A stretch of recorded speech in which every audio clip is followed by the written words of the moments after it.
مصطفى كان كيقتل حتى اقرب الناس ليه وكيحفر لهم قبر وسط الدار اللي كيعيش فيها، يغطيهم بالسيمه وكيستمر في الحياه ديالو كأن حتى شي حاجه ما واقعه. ولكن مع الوقت الدار بدات كتبدل وما بقاتش غير حيوط وسقف، ولات مقبره حيه. مصطفى كان كيجلس كيشرب اتاي فوق البلاصه فين دفن خو صاحبه، والهدوء في عين الشق بالليل كيزيد من الحد ديال الاصوات. في الاول كان كيقنع راسو باللي داكشي اللي كيسمع غير شي قرقبه ديال القوادس، ولكن واحد الليله السيمه بدات كتنمل. واحد الليله شهر يناير البرد بزاف، سمع صوت خبيط خفيف جاي من تحت الزليش، خبيط منتظم بحال دقات ديال القلب. ناض كيجري جاب واحد الطراش وكراطه كيحاول ينقي داكشي، ولكن لقى واحد البقعه ديال الليدام خارجه من تحت السيمه.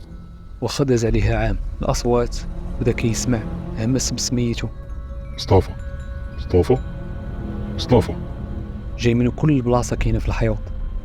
فاش كيشوف في المرايه ما كيشوفش وجهه بوحدو، كيشوف واحد الخيال ديال الناس واقفين وراه، وجوههم شاحبه وعينيهم غارقه بالدم. الحيوط بداو كيعرقوا بالماء ديال الزليش، والدار ولات فيها واحد الريحه ديال الخنز اللي ما بغاتش تمشي لا بجافيل ولا بالبخور. الليله الاخر في حياه مصطفى وصلت به الحاله انه ما بقاش كيقدر ينعس.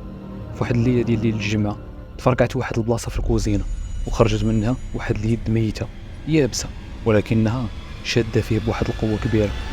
الزليش بدا كيتهز كامل، والارواح اللي حبسهم بالسيمه قرروا انهم يخرجوا يونسوه في ديك الدار. الجيران في عين الشق كيقولوا باللي ديك الدار باقا لحد الان مسدوده، واي واحد كيدوز من حداها في نص الليل كيسمع الصوت ديال الحفير وصوت واحد كيبكي وكيطلب في السماحه. ولكن السيمانه اللي غطى بها جرايم دابا هي اللي سد عليه فمه للابد وديما.